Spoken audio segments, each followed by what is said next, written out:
So I've got to be honest, I've been putting off this job for a while, and that's changing out the clutch. Why am I putting it off? Well, it's kind of a big job. I'm going to be doing this all by myself. I've got to pull the exhaust system off, got to pull the shifter linkage off the transmission, and pull the drive shaft out, and lower the transmission, and of course all this stuff is so greasy and so gross. I know you're thinking, man, grow up, but really it makes a huge difference when parts are just really greasy. It just adds that much more difficulty to the job. I guess there's no better time than the present to just dive into this and get it done.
Okay, with the drive shaft out of the way, we've got a clear view of the shift assembly in the end of the transmission. So this is our output shaft flange there, and this is our shift linkage. Now, if you remember back to the video where I talk about the parts that I bought, you'll recall that I bought a new shift linkage rebuild kit. And that consisted of new bushings back here and new bushings all along throughout here. And I think this part's probably new too, and we'll see why. If you see the end there, quite a lot of lateral play.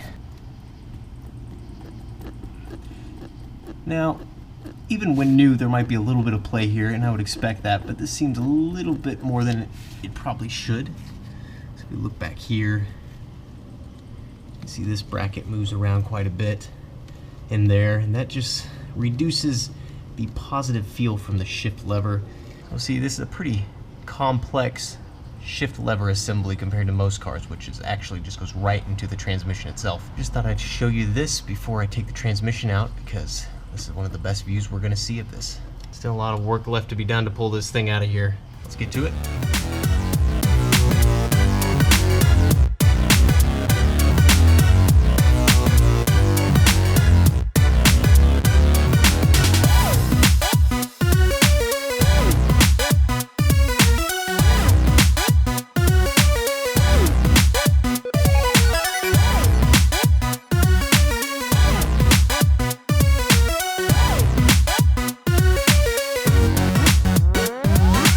Next job of this transmission removal operation is to remove the output shaft flange bolt. Now, I could do this out of the car, but I'm deciding to do this in the car because the transmission is currently locked up with the engine. The transmission is in gear, so this output shaft won't turn. Now, something to note on this, if you're going to do this, you do need a special socket to fit onto this nut. It is a 30mm nut.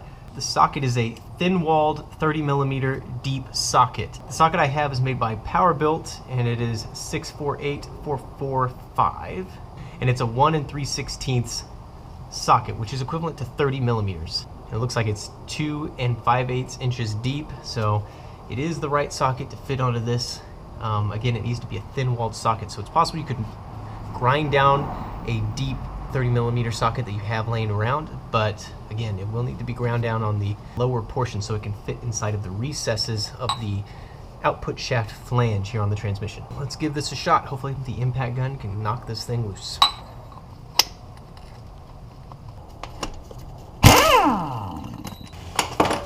Sweet.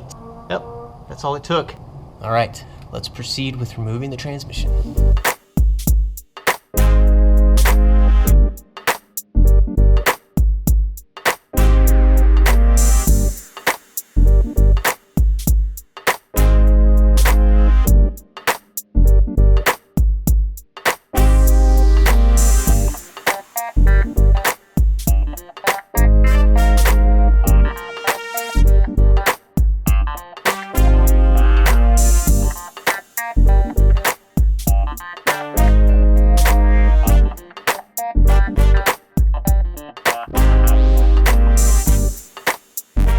started undoing the bell housing bolts, and I got to the starter bolts, which are nearly the very top of the bell housing. It turns out the bolts go through and tie into a nut on the backside of the starter.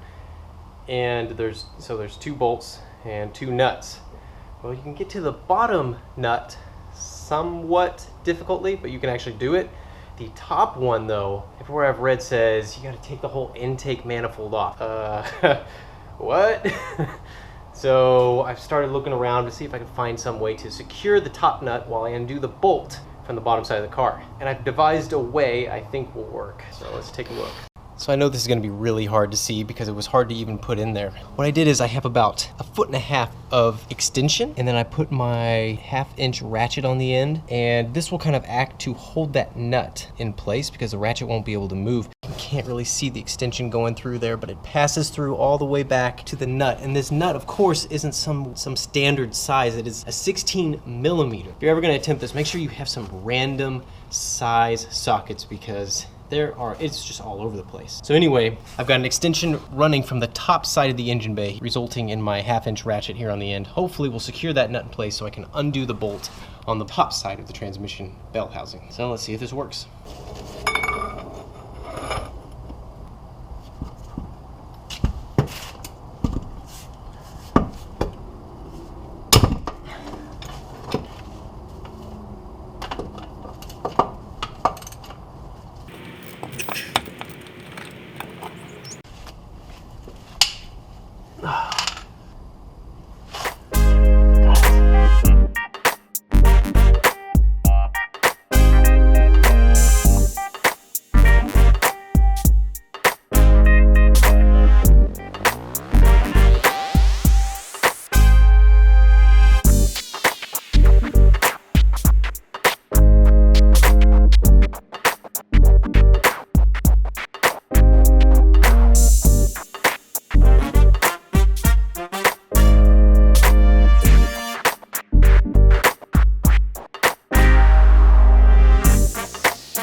Finally, I got the transmission out. I am completely filthy because this thing is just one ball of grease. Let's take a look.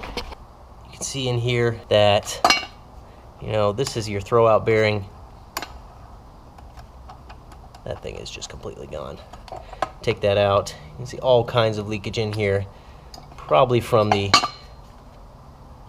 you can see all that liquid underneath the input shaft, which indicates that the input shaft seal is gone.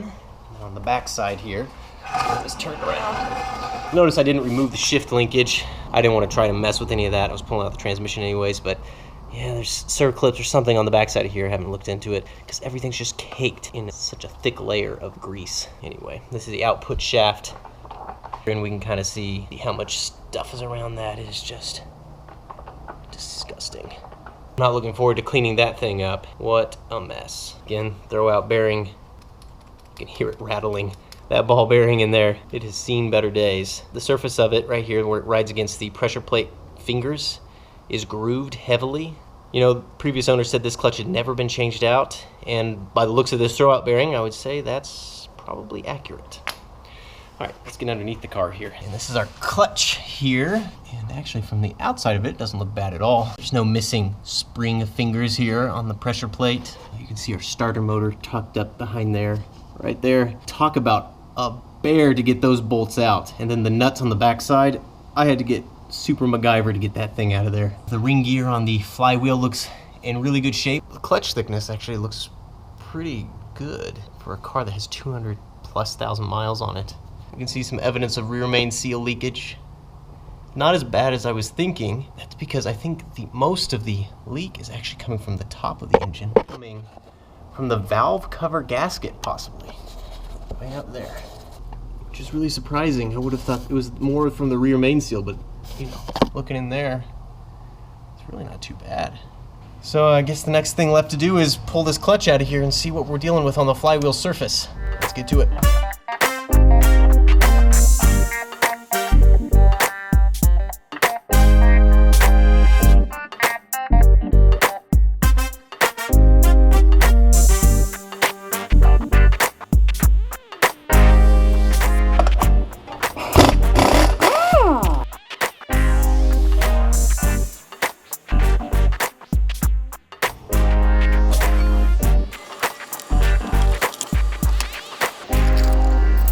With the flywheel out of the way, we can see the rear main seal. You can see a little bit of oil drippage there, so it may have been seeping, but actually leaking badly, not so much. Again, it looks like the main leakage was coming from up there, so we'll definitely address that as well. Let's take a look at the flywheel.